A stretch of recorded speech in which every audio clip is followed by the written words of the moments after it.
Usually what they call the hungry season lasts from May to July. Okay, we have been in a hungry season since February, and that means that people are using strategies, coping strategies that normally they would be using in May, June. They are using them now, which means that by now, end of March, beginning of April, they can't use those strategies anymore, so they have to rely on other strategies which are more desperate. There are certain leaves that are only eaten during the hungry season, okay?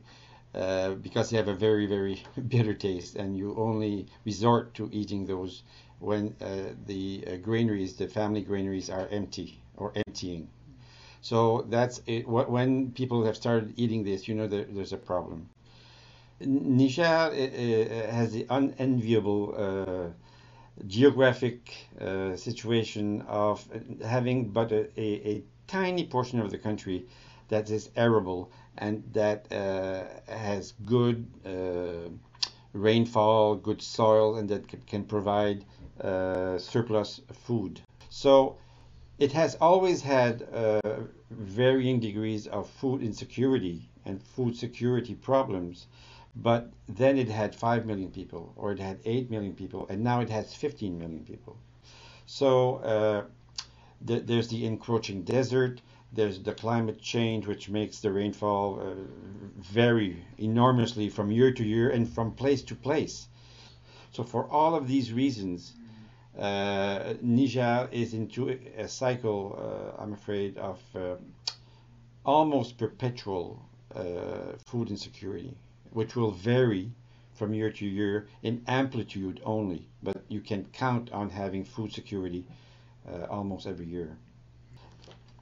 In terms of nutrition and in terms of providing any kind of response to this situation, you have to involve education and you have to involve health. So both the health and the education sector are involved in addressing this problem in terms of having a better educated population that can address better this situation and not rely only on past responses, but can adapt quickly and that can adapt to new seeds, new types of seeds, or can new irrigation or new types of agriculture or more adapted agricultural processes.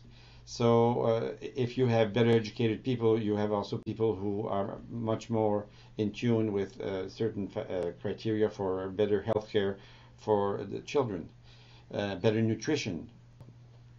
The planned program, while not being an agricultural or a production type of program, by addressing the education and the health, and by directly providing nutrition for the malnourished children, is addressing the present situation. The Niger government is presently acting in a very transparent manner.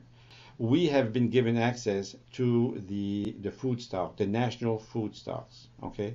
In terms of having confidence in an international NGO and saying to plan, how many tons of food do you need for your area? And we said 22,000 tons. They said, okay, go on with it. We are not dealing now with a calamity or catastrophe. We are dealing with a crisis, a serious crisis, okay? But I think we are dealing with it. We are not reacting in a belatedly fashion, no. But the Nigerian people are stoic, and they've seen this before. What is unfortunate is that it's the weakest who will be hardest hit. So, and these are children. These are women who are alone with children. So these will be the first victims, and that's undeniable. And there will be victims.